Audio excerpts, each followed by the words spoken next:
ओम बृहस्पति देव नमः। बृहस्पतिवार अर्थात गुरुवार व्रत की कथा। एक नगर में संजय नाम का एक सेठ रहता था। भगवान की कृपा से उसको किसी बात की कमी न थी। वह सेठ बड़ा ही दयालु एवं दानी था, किंतु उसकी पत्नी उसके ठीक विपरीत बहुत कंजूस थी। वह भिक्षुकों को द्वार से खाली हाथ ही लौटा देती थी एवं पति द्वारा दान किए जाने पर अत्यंत क्रोधित होती थी। एक दिन स्वयं बृहस्पति महाराज साधु के भेष में आए और भिक्षा के लिए आवाज लगाई।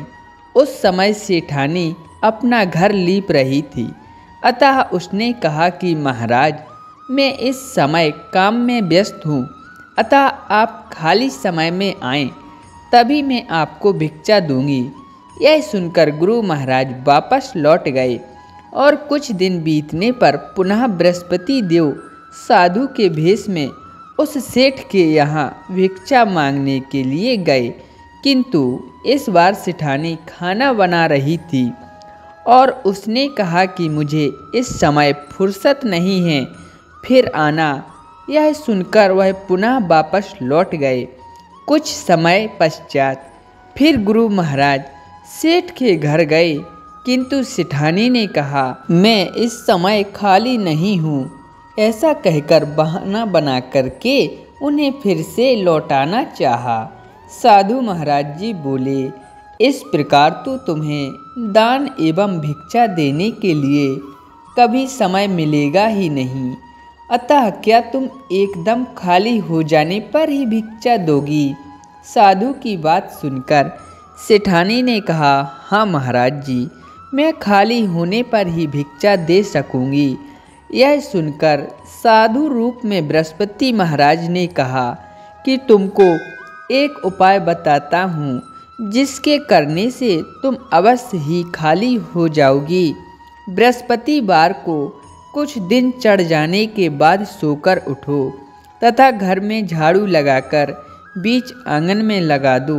चौका न लगाओ और भोजन चूल्हे के पीछे रख दो। घर में कोई पीली वस्तु ना खाए तथा पीले वस्त्र भी ना पहने। घर के लोग बृहस्पति को बाल अवश्य बनवाएं तथा जब अधिक रात हो जाए तब दीपक जलाना। इस प्रकार तुम शीघ्र ही खाली हो जाओगी।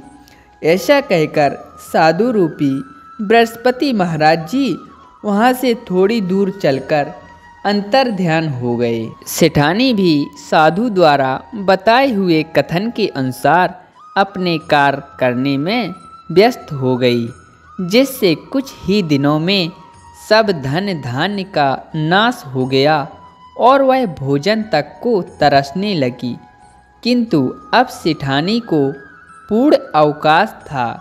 कुछ दिन बीतने पर बृहस्पति महाराज फिर उस सेठानी के घर भिक्षा मांगने के लिए गए।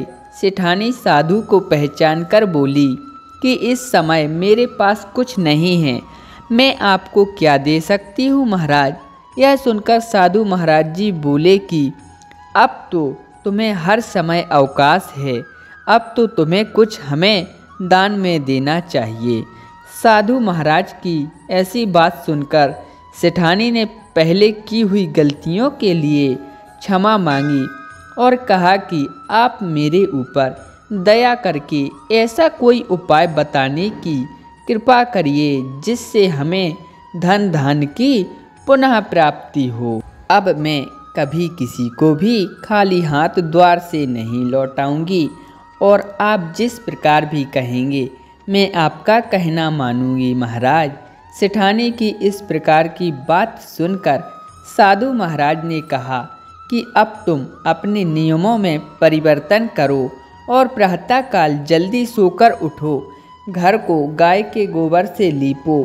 शाम को सूर्य अस्त के बाद ही समय पर दीपक जलाओ।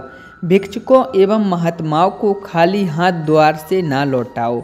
बृहस्पति के दिन घर में लोग हजामत ना बनवाएं। पीले वस्त्र धारण करो तथा बृहस्पति के दिन पीली वस्तुओं का उद्यापन करो।